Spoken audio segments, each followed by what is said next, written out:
नंदुरबार जिल्ह्यातील 8 अधिकाऱ्यांना जमीन घोटाळ्या प्रकरणी निलंबनाची काठी पडली आहे। आता जिल्हाधिकारी मिथाली सेठी यांची ही आतापर्यंतची सर्वात धडक कारवाई मानली जाते। जिल्हाधिकारी बालाजी मंजुळे यांच्या कार्यकाळातील हे प्रकरण असल्याचं सांगितलं जाते।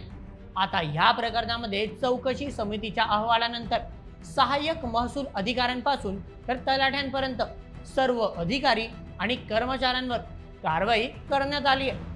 म्हणूनच या घोटाळ्यामधील सर्व दोषी अधिकाऱ्यांचे चांगलेच धाबे दणाणले आहेत। आता ह्या प्रकरणामुळे जिल्ह्यातील घोटाळेबाजी आणि भ्रष्टाचाराचा मुद्दा पुन्हा एकदा समोर आलाय। या प्रकरणी जिल्हाधिकारी डॉक्टर मिथाली सेठी यांनी एकूण 8 दोषी अधिकाऱ्यांचं निलंबन केलंय। जिल्हाधिकाऱ्यांच्या कारवाईमुळे संपूर्ण जिल्हाभरात या प्रकरणाची जोरदार चर्चा रंगली आहे। तर नेमकं काय आहे हे जमीन घोटाळा प्रकरण? आता या प्रकरणात नेमका कोणकोणत्या अधिकाऱ्यांचा समावेश आहे?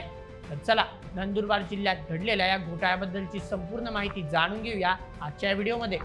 आजच्या बातमीचे लेखक आहे मेहुल मराठे। तर मित्रांनो, नंदुरबार जिल्ह्याचे माजी जिल्हाधिकारी बालाजी मंजुळे यांच्या कार्यकाळात जमीन व्यवहारात काही अनियमितता आढळून आल्या होत्या।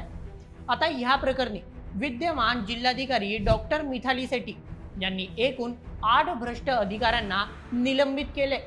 सोबतच या प्रकरणातील निवृत्त झालेल्या 5 अधिकाऱ्यांचीही चौकशी प्रस्तावित करण्यात आल्याचे सांगितले जात आहे।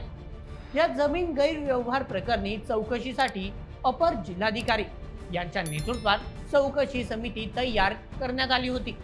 या समितीच्या अहवालानंतर अनेक महत्त्वपूर्ण अधिकाऱ्यांची नावे या गैरव्यवहार प्रकरणात समोर आली आहेत। यामध्ये सहाय्यक महसूल अधिकाऱ्यांपासून तर तलाठ्यांपर्यंत सर्वच अधिकारी आणि कर्मचाऱ्यांवर निलंबनाची कारवाई करण्यात आली आहे। आता अशा प्रकारे अचानक केला गेलेला धडक कारवाईमुळे या प्रकरणातील दोषी अधिकाऱ्यांचे धाबे दणाणले आहेत। तर चला आता समजून घेऊया की कशा प्रकारे हा घोटाळा समोर आला। आजपासून जवळपास 6 ते 7 वर्षांपूर्वी तत्कालीन जिल्हाधिकारी बालाजी मंजुळे यांच्या कार्यकाळात कोणत्याही प्रकारच्या शासकीय नोंदी नसताना तलाठी आणि काही मंडळ अधिकाऱ्यांनी बनावट कागदपत्रांच्या आधारे काही अनियमित नोंदी केल्या होत्या। अशा प्रकारे अनियमित नोंदींच्या माध्यमातून अपात्र व्यक्तींना लाभ देण्याचा धक्कादायक प्रकार घडला होता। या प्रकाराची माहिती मिळताच दिनांक 26 मे 2025 रोजी तत्कालीन सहाय्यक जिल्हाधिकारी अंजली शर्मा यांनी स्टेशन रोड येथील शासकीय निवासस्थानी नोंदवलेल्या तक्रारीच्या आधारावर छापा टाकला। या अचानक टाकलेल्या छाप्यामध्ये असे दिसून आले की सेवानिवृत्त मंडळ अधिकारी ZM पठाण यांना कोणताही शासकीय अधिकारी नसताना देखील ते शासकीय निवासस्थान येथून 2 वर्षांहून अधिक काळ कामकाज करत होते। सोबतच शासकीय दस्तऐवज आणि कागदपत्र विना परवानगी ताब्यात ठेवत ते हाताळत होते।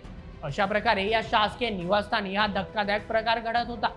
ही बाब अत्यंत गंभीर स्वरूपाची असल्यामुळे निवृत्त मंडळ अधिकारी पठाण विरुद्ध दिनांक 25 जून 2025 रोजी नंदुरबार शहर पोलीस ठाणे येथे गुन्हा दाखल करण्यात आला होता।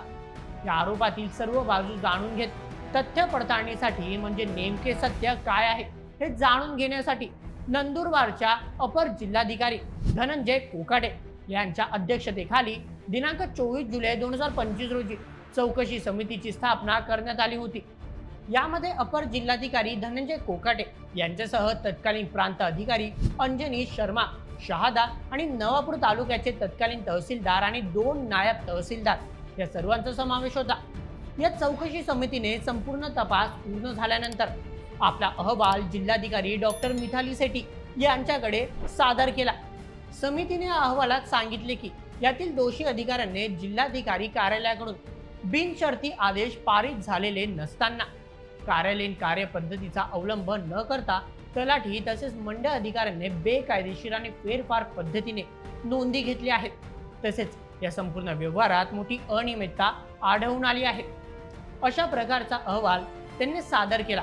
म्हणजेच या अहवालानुसार असे दिसून आले की अधिकाऱ्यांनी बिनशर्ती आदेशांची खात्री किंवा पडताळणी न करता परस्पर आदेश प्राप्त करून घेतले। त्यासोबतच तलाठी कार्यालयीन बेकायदेशीर नोंदी घेऊन त्या मंजूर करण्यात आल्या।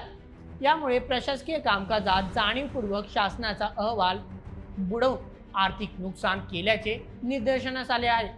या अहवालानुसार प्रशासकीय सेवेत असलेले 8 अधिकारी, त्याचप्रमाणे प्रशासकीय सेवेतून निवृत्त झालेले 4 अधिकारी या सर्वांचा विरोधात कारवाईचा बडगा उचलण्यात आलाय।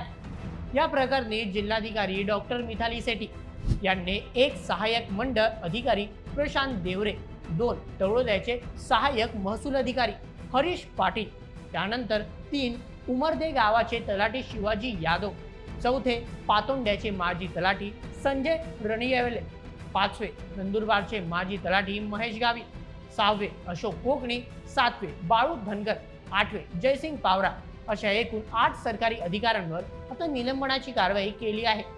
यासोबतच निवृत्त झालेल्या अधिकाऱ्यांमध्ये सर्वप्रथम JM पठाण, द्वितीय LD गिरासे, तृतीय RM राजपूत, 4 PS गावित, 5 अब्दुल मजीद अब्दुल करीम शिकलीकर या सर्वांचा समावेश आहे। आता या सर्वांवर देखील खातेनिहाय चौकशी प्रस्तावित करण्यात आली आहे। दिनांक 13 एप्रिल 2026 रोजी जिल्हाधिकाऱ्यांनी या सर्व अधिकाऱ्यांवर ही कारवाई केली आहे। दरम्यान कारवाई करण्यात आलेल्या अधिकाऱ्यांपैकी एका तलाठ्याने असे सांगितले की आम्ही फक्त वरिष्ठांच्या कागदांच्या सह्या आणि दस्तऐवजांच्या आधारे नोंदी केल्या आहेत, म्हणून आता या प्रकरणी न्यायालयात दाद मागणार आहोत, अशी भूमिका मांडण्यात आली। आता या संपूर्ण कारवाईमुळे जिल्ह्यातील प्रशासकीय कारभारात असलेला घोटाळा पुन्हा एकदा स्पष्ट झालाय। सोबतच जिल्हाधिकाऱ्यांनी केलेल्या कारवाईचे सर्व स्तरातून कौतुक केले जात आहे। आता या संदर्भातील पुढील पावले कशी उचलली जातात हे पाहणे देखील महत्त्वाचे ठरेल। तर मित्रांनो, ही होती संपूर्ण माहिती नंदुरबारच्या जिल्हाधिकारी डॉक्टर मिथाली सेठी यांच्याकडून करण्यात आलेल्या कारवाई संदर्भातील। या संपूर्ण प्रकरणावर तुम्हाला काय वाटतं? नंदुरबार जिल्ह्यात आता अशा प्रकारचे आणखी किती घोटाळे उघडीस येणार? तुमचं मत आम्हाला कमेंटमध्ये नक्की सांगा आणि अशाच व्हिडिओसाठी सबस्क्राईब करा बोल MH आपल्या यूट्यूब चॅनलला। धन्यवाद।